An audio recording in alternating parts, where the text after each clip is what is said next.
বিশ্ব সমরাস্ত্রের ইতিহাসে এবং আন্তর্জাতিক কূটনীতির অলিন্দে একটি প্রবাদ এখন ভীষণভাবে সত্য হয়ে উঠেছে।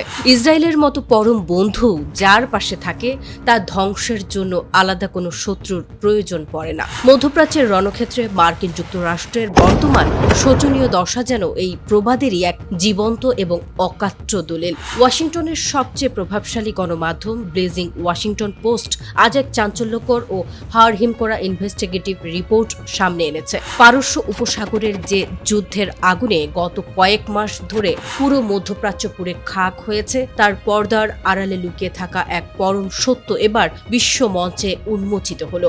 নিজের ভূখণ্ডকে ইরানি ক্ষেপণাস্ত্রের হাত থেকে রক্ষা করতে তেল আবিব নিজে যতটুকু না যুদ্ধ করেছে তার চেয়ে বহুগুণ বেশি দামি অস্ত্র আর ঘাম ঝরিয়েছে তাদের খলিফা রাষ্ট্র আমেরিকা। পেন্টাগনের অন্দরে এবং ওয়াশিংটনের ক্যাপিটাল হিলে এই মুহূর্তে তীব্র হাহাকার আর তোলপাড় শুরু হয়েছে। মার্কিন নাগরিকদের কঠোর পরিশ্রমের ট্যাক্সের টাকা এভাবে অন্য একটি দেশের আকাশ পাহারা দিতে গিয়ে কেন পেন্টাগনের ভান্ডার শূন্য করা হলো, সেই কৈফিয়ত চাওয়ার সাহস এখন কেউ দেখাচ্ছে না। পরিসংখ্যানের খতিয়ানটি যে কোনো সামরিক বিশ্লেষকের কপালে চিন্তার ভাঁজ ফেলার জন্য যথেষ্ট।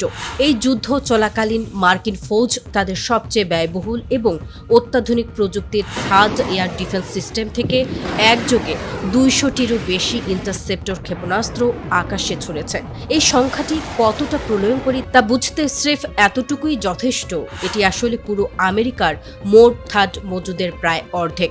অর্থাৎ শুধু ইসরায়েলের পিঠ বাঁচাতে গিয়ে আমেরিকা নিজেদের মূল সুরক্ষা কবচের অর্ধেক ভান্ডার এক নিমিষেই বাতাসে উড়িয়ে দিয়েছে। গল্পের সাসপেন্স এখানেই শেষ নয়। পূর্ব মধ্যসাগরের জলরাশিতে মোতায়েন থাকা মার্কিন যুদ্ধ জাহাজগুলো থেকেও আরও 100টিরও বেশি দামি স্ট্যান্ডার্ড মিসাইল 3 এবং 6 ইন্টারসেপ্টর ফায়ার করা হয়েছে।